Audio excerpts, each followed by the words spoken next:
Question 3. A circular floor of a building is to be tiled with ceramic tiles, each of side 40 centimeters by 40 centimeters. If the perimeter of the floor is 66 meters, calculate correct to the nearest whole number the number of tiles required to completely tile the floor. This is one of the technical and twisted questions that you get for this year. Now, the first thing I want you to note is the fact that they said a circular floor. Now, usually you get a rectangular floor, a square floor, but here now you're getting a circular floor. That's one thing I want you to note, the word circular. Now, another thing I want you to note is the unit. Now, we're talking about the unit. Here it is centimeters and here is meters. And this is another twist or another technicality you should note of. So you have it as centimeter, so you mark them out. And the last thing is the word perimeter. Now, this kind of question, to solve this kind of question is kind of straight. Now, you need the area of the building over the area of a tile to solve this question. Here, the circular floor was given to us. Also, the perimeter of the circular floor was given to us. That means for us to get the area of the circular floor, we need to get the radius, which is also not given to us. And we've gotten the perimeter, meaning that from the perimeter of the floor, we get the radius, and from the radius, we get the area of the circular floor. And that's the third twist in the question. Now we're having circular floor. Maybe next year or next time you see the kind of question, you might get a trapezium for the floor, you might get a rhombus for the floor. You should be ready for what you get. But one thing you should know is that you need the area of the building or the area of the place to be tiled over the area of the tile.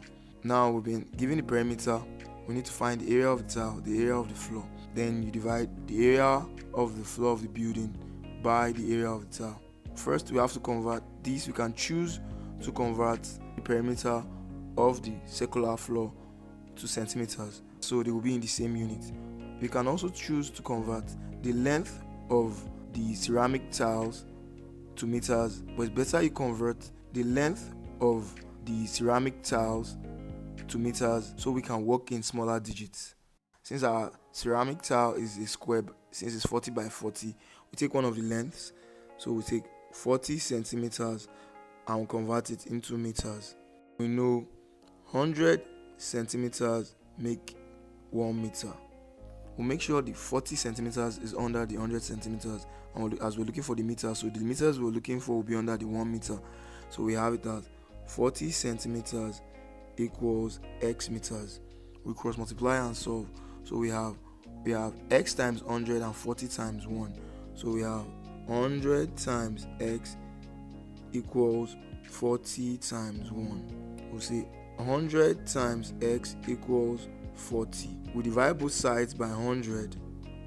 X is 0.4 meters to our calculator. Now we have a side of the tile and we need the area of this tile, and you know it's 40 by 40 and we converted it to meters, so each of them will be 0.4 meters by 0.4 meters. Since it's a square tile, area of tile is equals to 0.4 times 0.4, which will give us 0.16 meters squared. That's the area of the tiles. Now we need to find the area of the circular floor, but we're given the perimeter of the circular floor. So perimeter of circular floor is 66 meters. And with the perimeter we can find the radius, and with the radius we can find the area. So we have perimeter of the circular floor is 2 pi r. And we've been told that we should take our pi as 22/7. So we have our perimeter, which is 66, equals 2 times 22/7 times our radius, which is unknown. So we do it as 66 equals, we can make this 2/1, then we have it 22 times 2 is 44, then times the r, you can make it r/1, is 44r over 1 times 7 is 7. We can do it 66/1, then we cross multiply. We have 44r times 1, which is 44r, equals 66 times 7 on the other side. 44r equals 66 times 7 will give us 462. We divide both sides by 44 to get our r. R is equal to 10.5 meters. Now that we have the radius of the circular floor, that's our r is 10.5 meters. We can therefore find the area of the circular floor, which is formula for area of a circle or a circular floor is pi r squared. Area is equals to 22 over 7, that's our pi, times our r is 10.5, you have it all squared. Area equals 22 over 7 times 10.5 times 10.5, that's 10.5 squared, will give us 110.25. You can put it over 1. On the next line, you have our area equals 22 times 110.25.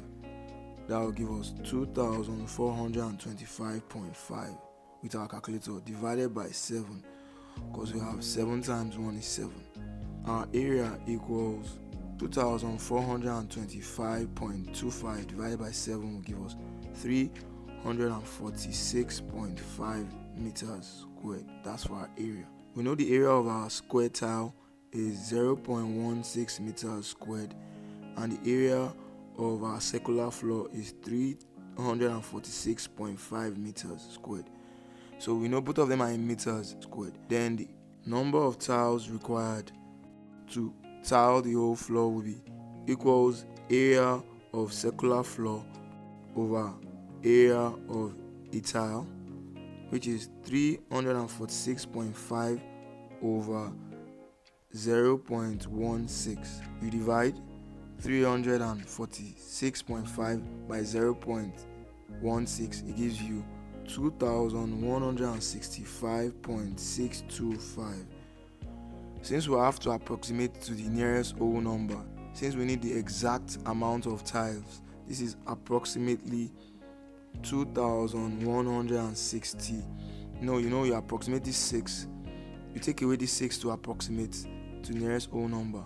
Since it's greater than 4, you are taking it and other digits behind it away, you add 1 to the one in front of it, so this is 6. So it's 2,166 tiles, which is our final answer.